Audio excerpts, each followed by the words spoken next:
Hello दोस्तों, नमस्कार। स्वागत है आपका हमारे यूट्यूब चैनल जीएस ज्ञान 247 में। और आज की इस वीडियो में हम डिस्कस करने वाले हैं टॉप 30 मोस्ट इंपॉर्टेंट क्वेश्चन जो कि आप लोगों की ट्रिपल सी परीक्षा में काफ़ी हेल्पफुल साबित होंगे। तो जितने भी लोग क्लास से जुड़ चुके हैं, कृपया करके आप लोग क्लास को शेयर कर दीजिएगा तथा लाइक कर दीजिएगा ताकि और भी लोग क्लास से जुड़ सकें। चलते हैं आज के पहले क्वेश्चन की ओर। आज का हमारा पहला क्वेश्चन है, पूछा जा रहा है कि फाइबर ऑप्टिक केबल का व्यास किस यूनिट में मापा जाता है। आप लोगों को बताना है कि फाइबर ऑप्टिक केबल जो होती है उसका व्यास किस यूनिट में मापा जाता है। पहला ऑप्शन है सेंटीमीटर, ऑप्शन बी है माइक्रोन्स, ऑप्शन सी है मिलीमीटर तथा लास्ट ऑप्शन है ओम।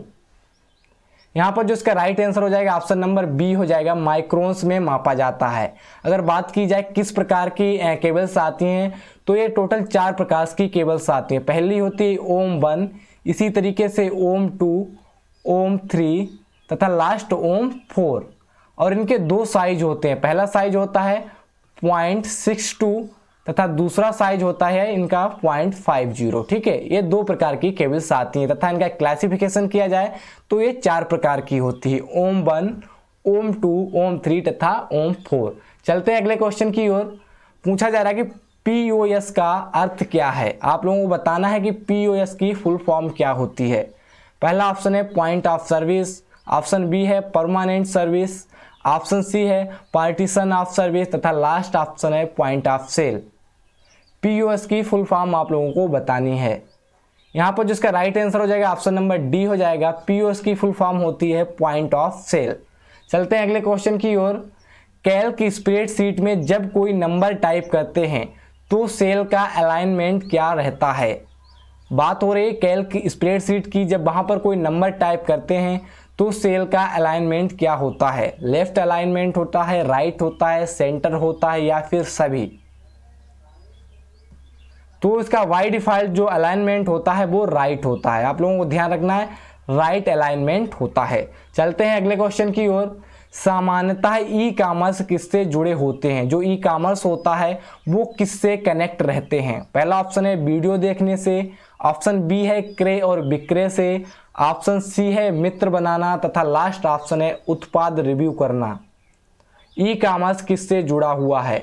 तो आपका जो ई कॉमर्स है वो ऑप्शन बी क्रय विक्रय से जुड़ा हुआ है। आप लोगों को ध्यान रखना है, ई कॉमर्स जो है वो क्रय विक्रय से जुड़ा हुआ है। चलते हैं अगले क्वेश्चन की ओर।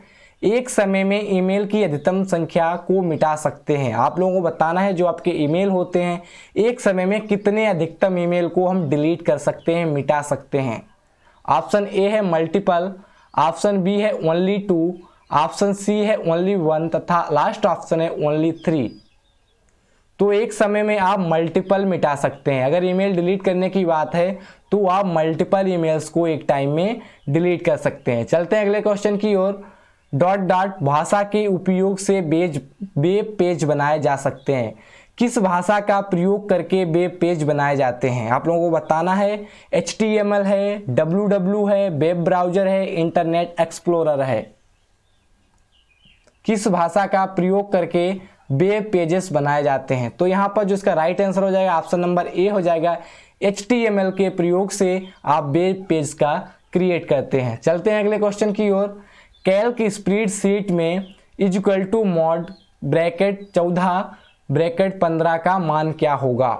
यहाँ पर पूछा जा रहा है कि इक्वल टू मॉड ब्रैकेट 14 15 का मान क्या होगा। जो मॉड फार्मूला है वो आपका रिमाइंडर को दर्शाता है, शेष को दर्शाता है। अब यहाँ पर शेष क्या दिखाना है, यहाँ पर बात हो रही 14 को भाग देना है 15 से। अब यहाँ पर 15 से 14 को भाग नहीं दिया जा सकता है क्योंकि रिमाइंडर जब ही शेष बचता है जब कोई संख्या 15 से बड़ी होगी। तो यहाँ पर जब भाग नहीं जाता है किसी संख्या में तो शेष क्या बचेगा, 14, यानी कि जो संख्या होगी वही संख्या शेष बच जाएगी। तो यहाँ पर इसका राइट आंसर क्या हो जाएगा, ऑप्शन नंबर सी हो जाएगा, 14 इसका राइट आंसर हो जाएगा। क्योंकि रिमाइंडर यहाँ पर जो है वो 14 का 14 ही बचेगा क्योंकि भाग नहीं होगा, डिवाइड ये संख्या नहीं हो सकती। चलते हैं अगले क्वेश्चन की ओर। जीमेल अटैचमेंट में अधिकतम फाइल साइज 1 GB होता है। ट्रू फॉल्स की फॉर्म में क्वेश्चन है। आप लोगों को बताना है कि जीमेल अटैचमेंट में अधिकतम फाइल साइज क्या होती है, वो 1 GB होती है या नहीं, ट्रू है या फॉल्स। तो यहाँ पर इसका राइट आंसर हो जाएगा ऑप्शन नंबर बी फॉल्स।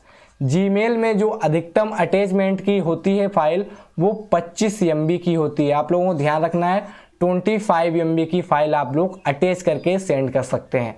चलते हैं अगले क्वेश्चन की ओर।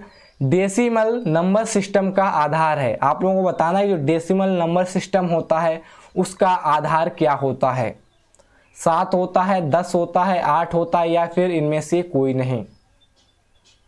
तो यहाँ पर इसका जो राइट आंसर हो जाएगा डेसिमल नंबर सिस्टम का जो आधार होता है वो 10 होता है, इसका बेस 10 होता है। बात की जाए ओक्टा की तो ओक्टा में इसका बेस 8 होता है।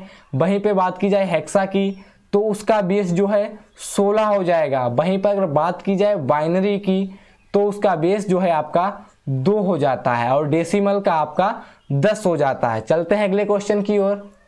USB ड्राइव किस प्रकार का स्टोरेज डिवाइस है, आप लोगों को बताना है कि जो USB ड्राइव है वो किस प्रकार का स्टोरेज डिवाइस है। प्राइमरी डिवाइस है, सेकेंडरी है या फिर बोथ है या फिर इनमें से कोई नहीं। USB ड्राइव को किस कैटेगरी में रखा गया है, तो यहाँ पर इसका राइट आंसर हो जाएगा option number B secondary device. ठीक है, सेकेंडरी डिवाइस में रखा गया है इसको। चलते हैं अगले क्वेश्चन की ओर। 8 बिट के समूह को क्या कहते हैं, आप लोगों को बताना है कि 8 बिट के समूह को क्या बोला जाता है। वाइट बोला जाता है, वर्ड बोला जाता है, रिकॉर्ड बोला जाता है या फिर निबल बोला जाता है। तो यहाँ पर इसका राइट आंसर हो जाएगा ऑप्शन नंबर ए। ठीक है, 8 बिट को क्या बोला जाता है, वाइट बोला जाता है। वहीं पर अगर बात की जाए 4 बिट को तो उसको बोला जाता है निबल। ठीक है, निबल उसको बोला जाएगा। चलते हैं अगले क्वेश्चन की ओर। CRT और LCD माउस के प्रकार हैं, यहाँ पर ट्रू फॉल्स की फॉर्म में क्वेश्चन है। आप लोगों को बताना है कि क्या CRT और LCD माउस के प्रकार हैं, ट्रू है या फॉल्स। तो यहाँ पर इसका राइट आंसर हो जाएगा ऑप्शन नंबर बी गलत। ठीक है, ये CRT जो है और LCD ये दोनों को देने मॉनिटर के प्रकार हैं। ठीक है, मॉनिटर के ये प्रकार हैं। चलते हैं अगले क्वेश्चन की ओर। CRW का फुल फॉर्म क्या होता है, आप लोगों को बताना है CRW का फुल फॉर्म क्या होता है। पहला ऑप्शन है continuous wave reader, option B है continuous wave reader, option C है कंटिन्यूअस वेव रीडर तथा लास्ट ऑप्शन है नन ऑफ दीज। तो यहाँ पर जो इसका राइट आंसर हो जाएगा ऑप्शन नंबर सी हो जाएगा कंटिन्यूअस वेव रीडर। ठीक है, स्पेलिंग की यहाँ पर थोड़ी अलग अलग है लेकिन उच्चारण सबका एक ही है। तो यहाँ पर इसका ऑप्शन नंबर सी हो जाएगा कंटिन्यूअस वेव रीडर। चलते हैं अगले क्वेश्चन की ओर। लिब्रे ऑफिस में रूलर की शॉर्टकट की क्या होती है, आप लोगों को बताना है कि लिब्रे ऑफिस में रूलर की शॉर्टकट की क्या होती है। Control plus shift plus W होती है, control plus shift plus R होती है या फिर control plus shift plus P होती है तथा लास्ट ऑप्शन है control plus R। Libre office में रूलर की शॉर्टकट की बतानी है तो ये शॉर्टकट की आपको व्यू ऑप्शन में मिल जाएगी। तो यहाँ पर जो इसका राइट आंसर हो जाएगा ऑप्शन नंबर बी हो जाएगा। ये आपको व्यू मेनू में उपलब्ध होती है, control plus shift plus R इसका राइट आंसर हो जाएगा। चलते हैं अगले क्वेश्चन की ओर। OTP का पूरा नाम वन टाइम पासवर्ड है, पूछा जा रहा है कि OTP का पूरा नाम वन टाइम पासवर्ड है, तो ये बिल्कुल ट्रू हो जाएगा। OTP का फुल फॉर्म जो होता है वन टाइम पासवर्ड होता है। चलते हैं अगले क्वेश्चन की ओर। UPI यानी कि यूनिफाइड पेमेंट सिस्टम इंटरफेस किसके द्वारा विकसित किया गया। पहला ऑप्शन है NPCI के द्वारा या फिर UIDAI के द्वारा या फिर बोथ या फिर नन ऑफ दीज। UPI किसके द्वारा डेवलप किया गया, तो यहाँ पर जो इसका राइट आंसर हो जाएगा ऑप्शन नंबर ए हो जाएगा। NPCI के द्वारा डेवलप किया गया था आपका UPI। चलते हैं अगले क्वेश्चन की ओर। फर्स्ट सर्च इंजन निम्न में कौन सा है, आप लोगों को बताना है कि फर्स्ट सर्च इंजन निम्न में कौन सा है। पहला ऑप्शन है गूगल, ऑप्शन बी है याहू, ऑप्शन सी है आर्ची तथा लास्ट ऑप्शन है नन ऑफ दीज। पहला सर्च इंजन आप लोगों को बताना है, तो यहाँ पर पहला सर्च इंजन आपका हो जाएगा आर्ची। आर्ची जो है आपका पहला सर्च इंजन है। चलते हैं अगले क्वेश्चन की ओर।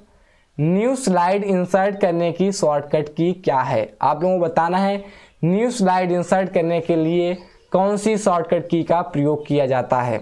पहला ऑप्शन है control plus N, option B है control plus M, option C है कंट्रोल प्लस क्यू तथा लास्ट ऑप्शन है अल्टर प्लस एम।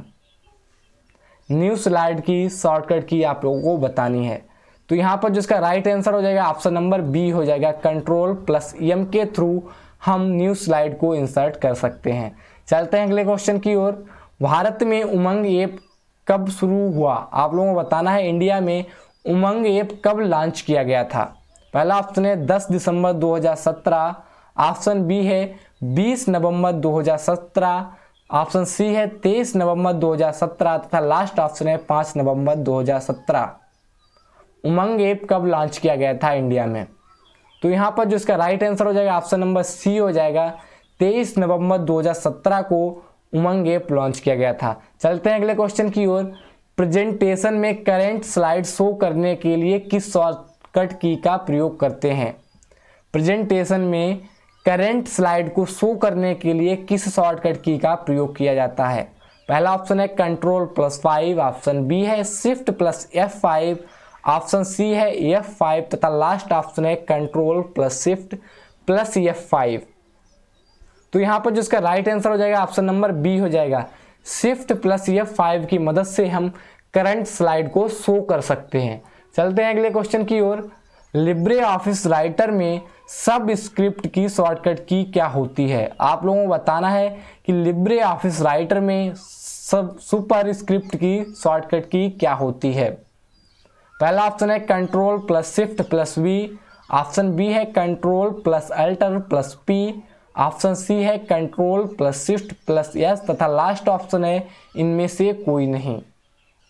तो आपको सुपर स्क्रिप्ट की शॉर्टकट की फॉर्मेट मेनू में मिल जाएगी। फॉर्मेट मेनू में जाइएगा, आप टेक्स्ट पे जाइएगा, वहाँ पर आपको सुपर स्क्रिप्ट की शॉर्टकट की मिल जाएगी।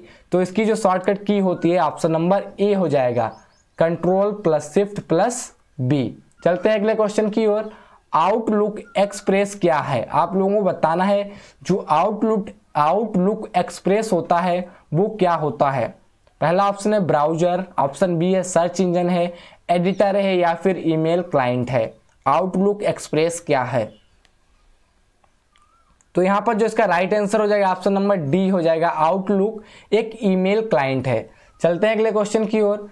कैल्क प्रोग्राम में अधिकतम वर्कशीटों की संख्या क्या है? आप लोगों को बताना है कैल्क प्रोग्राम के अंदर अधिकतम वर्कशीटों की संख्या कितनी होती है। पहला ऑप्शन है 10,000, ऑप्शन बी है 1,000, ऑप्शन सी है 100 तथा लास्ट ऑप्शन है 255। तो कैल्क प्रोग्राम में अधिकतम वर्कशीटों की संख्या होती है 10,000। ठीक है, चलते हैं अगले क्वेश्चन की ओर। सार्वजनिक अस्पतालों के लिए ऑनलाइन पंजीकरण प्रणाली ORS कब शुरू की गई? ORS को कब शुरू किया गया ऑनलाइन पंजीकरण के थ्रू? पहला ऑप्शन है जुलाई 2015 में, ऑप्शन बी है अगस्त 2016 में, ऑप्शन सी है जुलाई 2016 या फिर जनवरी 2016। तो यहाँ पर जो इसका राइट आंसर हो जाएगा ऑप्शन नंबर ए हो जाएगा, जुलाई 2015 में इस सेवा की शुरुआत की गई। ORS की अगर फुल फॉर्म की बात की जाए तो इसकी फुल फॉर्म होती है ओरल रिहाइड्रेशन सॉल्यूशन। ठीक है, ओरल रिहाइड्रेशन सॉल्यूशन इसकी फुल फॉर्म होती है। इसको ऑनलाइन पंजीकरण के लिए जुलाई 2015 में किया गया था। चलते हैं अगले क्वेश्चन की ओर।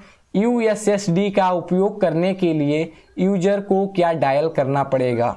अगर USSD सेवा का लाभ उठाना चाहते हैं तो क्या डायल करना पड़ेगा? *123# या फिर *999# या फिर *198# या फिर नन ऑफ दीज। तो अगर आप लोगों को USSD सेवा का लाभ उठाना है तो आप लोग *999# का प्रयोग कर सकते हैं। ठीक है, चलते हैं अगले क्वेश्चन की ओर। स्टार्ट मेनू को खोलने की शॉर्टकट की क्या होती है? आप लोगों को बताना है कि स्टार्ट मेनू को खोलने के लिए किस शॉर्टकट की का प्रयोग करते हैं। पहला ऑप्शन है विंडो लोगो यानी कि विंडो की, ऑप्शन बी है विंडो लोगो +@, ऑप्शन सी है विंडो लोगो +M, ऑप्शन सी है विंडो लोगो +F। स्टार्ट मेनू को खोलने की शॉर्टकट की पूछी जा रही है। तो यहाँ पर जो इसका राइट आंसर हो जाएगा ऑप्शन नंबर ए हो जाएगा, विंडो की का इस्तेमाल कर सकते हैं स्टार्ट मेनू को खोलने के लिए। चलते हैं अगले क्वेश्चन की ओर। निम्न में वर्ड प्रोसेसर प्रोग्राम कौन सा है? आप लोगों को बताना है कि वर्ड प्रोसेसर प्रोग्राम कौन सा है। पहला ऑप्शन है राइटर, ऑप्शन बी है वर्ड, ऑप्शन सी है एक्सेल तथा लास्ट ऑप्शन है ए व बी दोनों। वर्ड प्रोसेसर प्रोग्राम पूछा जा रहा है। तो यहाँ पर जो इसका राइट आंसर हो जाएगा ऑप्शन नंबर डी हो जाएगा, ए तथा बी दोनों, यानी कि वर्ड और एक्सेल दोनों वर्ड प्रोसेसर प्रोग्राम के अंतर्गत आते हैं। चलते हैं अगले क्वेश्चन की ओर। राइटर प्रोग्राम में नया टेम्पलेट इंसर्ट करने की शॉर्टकट की क्या होती है? अगर आप लोग राइटर प्रोग्राम में न्यू टेम्पलेट इंसर्ट करना चाहते हैं तो कौन सी शॉर्टकट की का प्रयोग करेंगे? पहला ऑप्शन है control plus shift plus N, option B है control plus alter plus N, option C है कंट्रोल प्लस एन तथा लास्ट ऑप्शन है none of this. Template insert करने की शॉर्टकट की आप लोगों को बतानी है। तो यहाँ पर जिसका राइट आंसर हो जाएगा ऑप्शन नंबर ए हो जाएगा, control plus shift plus N key through हम टेम्पलेट को इंसर्ट कर सकते हैं। ये आपको फाइल मेनू में मिल जाएगा, फाइल मेनू के अंदर आपको मिल जाएगा। चलते हैं अगले क्वेश्चन की ओर। ट्यूटर का पुराना नाम क्या है? आप लोगों को बताना है कि जो ट्यूटर है उसका पुराना नाम क्या है। पहला ऑप्शन है ट्यूट, ऑप्शन बी है ट्यूटर, ऑप्शन सी है मैसेंजर तथा लास्ट ऑप्शन है नन ऑफ दिस। ट्यूटर का पुराना नाम पूछा जा रहा है। तो यहाँ पर जिसका राइट आंसर हो जाएगा ऑप्शन नंबर बी हो जाएगा, ट्यूटर का पुराना नाम TWTTR था। ठीक है, चलते हैं अगले क्वेश्चन की ओर। इंस्टाग्राम कब रिलीज हुआ? आप लोगों को बताना है कि इंस्टाग्राम किस सन में रिलीज हुआ? 2005 में, 2006 में, 2009 में या फिर 2010 में? इंस्टाग्राम से रिलेटेड काफ़ी सारे क्वेश्चंस बनते हैं। तो जो है आपका इंस्टाग्राम सन 2010 में लॉन्च किया गया था। ठीक है, सन 2010 में इसको लॉन्च किया गया था। इस पे 60 सेकेंड का अधिकतम वीडियो आप लोग अपलोड कर सकते हैं। वहीं इसका पेरेंटल कंट्रोल जो है वो फेसबुक के पास है। चलते हैं अगले क्वेश्चन की ओर। और आज का हमारा लास्ट क्वेश्चन है, पूछा जा रहा है कि इंस्टाग्राम के फाउंडर कौन है? आप लोगों को इंस्टाग्राम के फाउंडर बताने हैं। पहला ऑप्शन है बिल गेट्स, ऑप्शन बी है केविन सिस्ट्रॉन, ऑप्शन सी है जेफ बेजोस तथा लास्ट ऑप्शन है नन ऑफ दिस।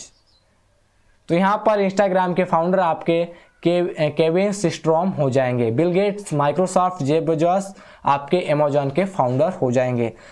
तो ये थे आज के हमारे 30 क्वेश्चन। आशा करते हैं आप लोगों को वीडियो पसंद आई होगी। अगर वीडियो पसंद आई है तो लाइक करें, शेयर करें तथा हमारे यूट्यूब चैनल GS ज्ञान 247 को आज ही सब्सक्राइब कर लें।